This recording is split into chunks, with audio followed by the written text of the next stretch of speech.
At 4:30 a.m., June 4, 1942, the Japanese carrier task force, called the Kido Butai, launched 108 planes, a mix of fighter planes, dive bombers, and torpedo planes armed with heavy bombs. Led by Lieutenant Joichi Tominaga, this airstrike had to carry out an important mission. It needed to knock out Midway Atoll, America's outermost garrison in the Central Pacific. For the next 2 hours, the Japanese aircraft cruised southeast, covering 180 miles of blank blue ocean. They intended to give the defenders on Midway a rude wake-up call. But the United States Marine Corps was ready. Weeks earlier, U.S. Navy code breakers had deciphered a portion of the Japanese naval code and learned that the Imperial Fleet intended to strike Midway on June 4th.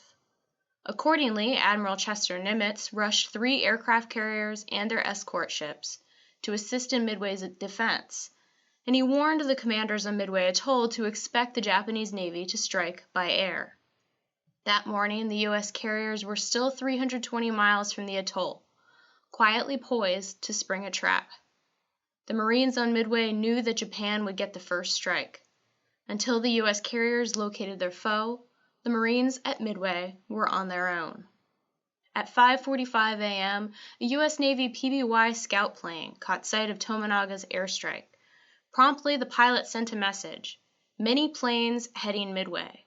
Immediately, Midway's ranking Navy and Marine Corps officers scrambled all available aircraft. They wanted everything off the ground before the Japanese arrived.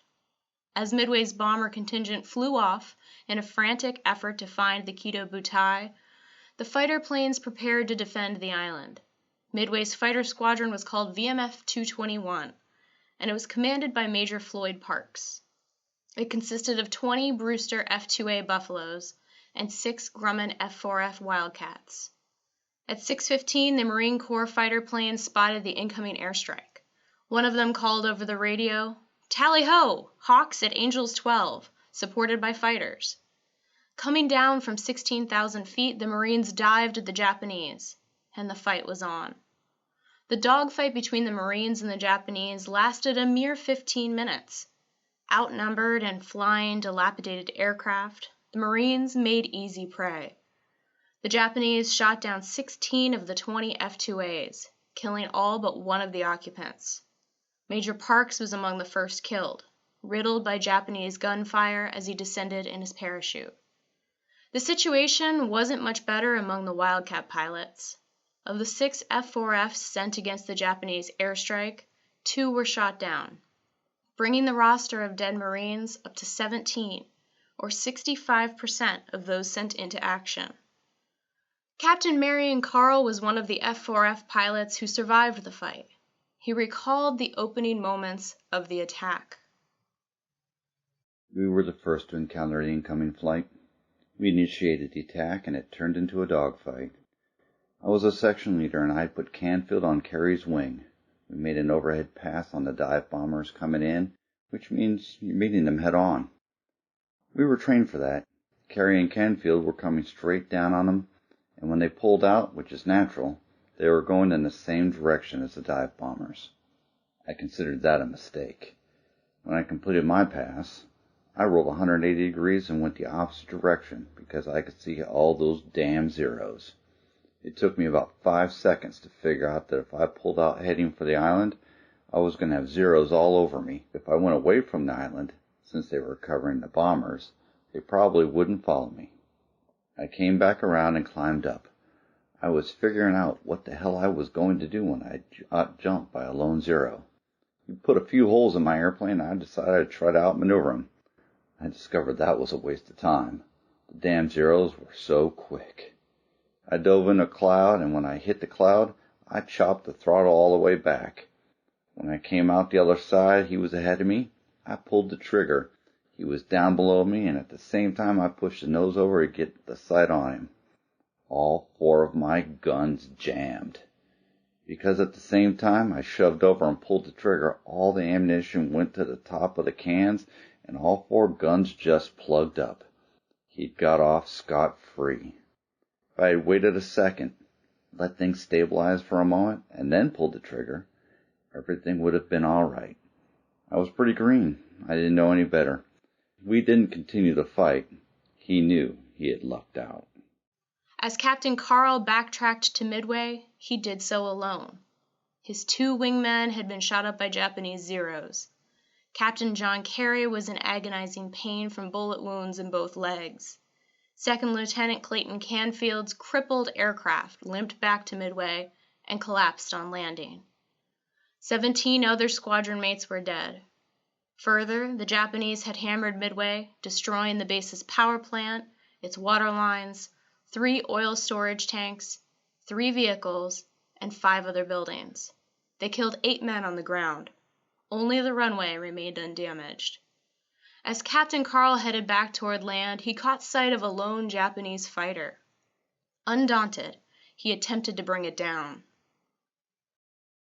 Glancing around to take stock, I noticed Midway had taken a pounding. Rolling black smoke rose above the atoll, proof that the raiders had found their targets. But some of them remained in the area. 3 widely separated Zeros were visible, apparently freelancing to cover their bombers' withdrawal. That suited me. I could take one without risk from the others. The first man I ever killed never knew I was there. He was a petty officer pilot from the carrier Kaga, seeking further opportunity for combat. He had reason for optimism, as the Zeros just shredded an entire American fighter squadron. Completely unaware of me, he was probably looking down when I dived on him from above and behind. Then I began firing. The fighter took a concentrated cluster of 50 caliber hits and dropped into a spin. It's likely the petty officer was not missed until the squadron counted noses back aboard their ship. Back on the ground, Captain Carl joined the 8 survivors of his squadron. Hastily, the ground crews attempted to rearm and refuel all the undamaged aircraft, while the garrison braced for another attack. It didn't come.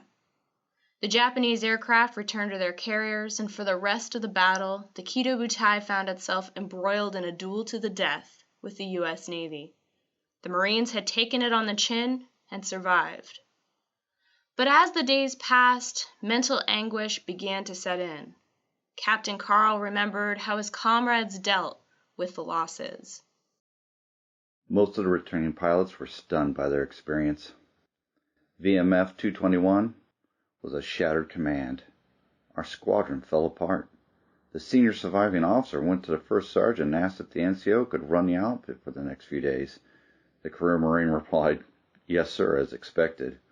With that, the senior captain walked out of the command post, went to a bomb shelter, and proceeded to get drunk. He had plenty of company. Outwardly, I suppose I gave little or no indication of emotion following the calamity, but one entry in my diary 2 days later gave some hint. 2 fighters still in commission, feeling better, ready for another fight. Zeros too fast for our planes. Midway's Marines had survived the onslaught against their base, but those who survived forever remembered the high cost of defending the atoll.